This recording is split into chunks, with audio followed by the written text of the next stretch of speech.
दोस्तों, हमारा भविष्य पहले से ही लिखा होता है, ऐसा कई लोग मानते हैं अथवा कई लोग इस बात को पूर्ण रूप से नकार देते हैं। यह प्रश्न हमेशा से ही बहस का विषय बना रहता है।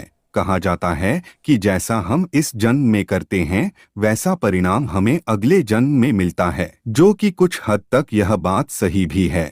आज की इस वीडियो में हम इसी विषय पर गहराई से चिंतन करेंगे और असल बात जानने की कोशिश करेंगे।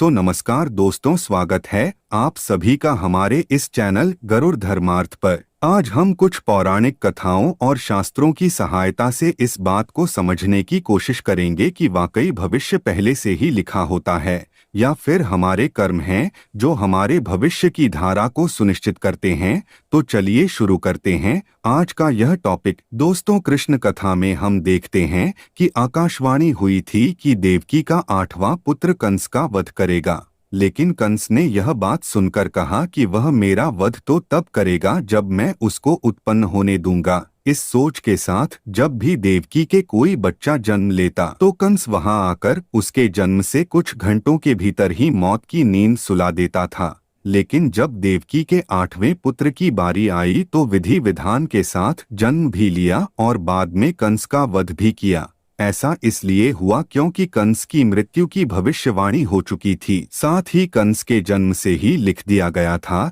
कि उसकी मृत्यु कैसे होगी और किसके हाथों होगी। यही नहीं दोस्तों, इस संसार में जो भी मनुष्य जन्म लेता है उसके बारे में भविष्य पहले से ही लिख दिया जाता है। मनुष्य का जन्म कैसे होगा, कौन सी जगह होगा और उसके जीवन में कौन कौन सी परेशानियां आएंगी, यह सब विधि का विधान है और इसे चाह कर भी नहीं बदला जा सकता। इसके साथ ही आपको यह बता दें कि कई ऐसे पौराणिक शास्त्र एवं ग्रंथ मौजूद हैं जिनमें कई महापुरुषों के भाग्य पहले से ही लिखे होने के प्रमाण मिलते हैं। जैसे हम रामायण में देखते हैं कि यह पहले से ही तय था कि भगवान श्री राम को 14 सालों का वनवास मिलेगा, अर्थात इसके पीछे का कारण भगवान श्री राम के हाथों रावण का वध होना था। इससे आप ही सोचो कि अगर माता कैकेयी मंथरा के बहकावे में ना आती, ना ही श्री राम को माता सीता के साथ वनवास के लिए जाना पड़ता, तो सोचिए रावण का वध श्री राम के हाथों कैसे संभव होगा। यह सब कैसे होना था, यह सब पहले से लिखा जा चुका था, जिससे कि यह सभी के सुमेल से संभव हो पाया। इसी तरह हर एक प्राणी का भाग्य लिखा जा चुका है। हम सब नाटक के छोटे से पात्र हैं जिनका किसी न किसी उद्देश्य के चलते इस संसार में जन्म हुआ है। लेकिन यह बात भी गलत नहीं है कि आपकी किस्मत आपके कर्मों पर आधारित है। वह कहावत तो आपने सुनी ही होगी कि जैसा बोओगे वैसा पाओगे। अगर आप अच्छे और पुण्य के काम करते हैं तो आपके साथ सदैव अच्छा ही होगा, लेकिन अगर आपने जीवन में हमेशा बुरे काम किए हैं तो ज्यादातर संभावना है कि आपको उसका दुष्प्रभाव इसी जन्म में देखने को मिल जाएगा। अर्थात आपने अगर बबूल रूपी बुरे कर्म किए हैं तो आपको आम के फल कैसे मिल जाएंगे। इसलिए हमारे शास्त्रों में हमेशा धर्म और पुण्य के कर्म करने की प्रेरणा दी गई है, क्योंकि यही वह रास्ता है जो हमें इस जन्म मरण के चक्कर से बाहर निकाल सकता है। वरना बुरे कर्म करने वालों को तो भगवान के चरणों में भी स्थान नहीं मिलता।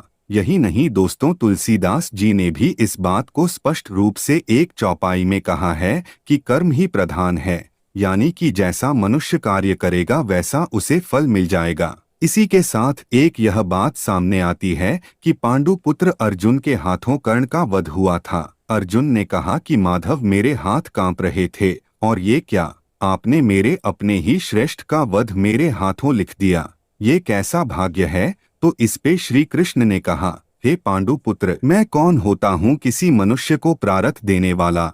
ये तो करनी का फल है। जिस तरह उसने जीवन में कर्म किए उसे उसके फलस्वरूप परिणाम मिल गया। और हाँ, जीवन में किस स्तर पर फूल मिलेंगे या कांटे यह मनुष्य खुद कर्मों के द्वारा तय करता है। श्री कृष्ण ने कहा, तुमने अधर्म के विरोध में स्वर उठाया और धर्म का रास्ता चुना, जबकि कर्ण ने अधर्म का रास्ता। तो ऐसे में मैं क्या कर सकता था, लेकिन फिर भी मैंने उन्हें कई विकल्प दिए, परंतु उसने हर बार दुर्योधन और उसकी मित्रता को आवश्यक समझा। भागवत गीता के इस अध्याय में हमें यह सीखने को मिलता है कि भगवान हमें कुछ अवसर जरूर देता है, जिससे कि हम अपने किए गए बुरे कर्मों का पश्चाताप करके सही राह पर आ सकते हैं। अंत में यही कहना चाहूँगा कि अवश्य ही हमारा भविष्य लिखा जा चुका है, लेकिन कर्मों के आधार पर ही हमें फल मिलता है, और हम अगर अच्छे कर्म करेंगे तो जीवन को शांतिपूर्वक सुख समृद्धि प्राप्त करते हुए व्यतीत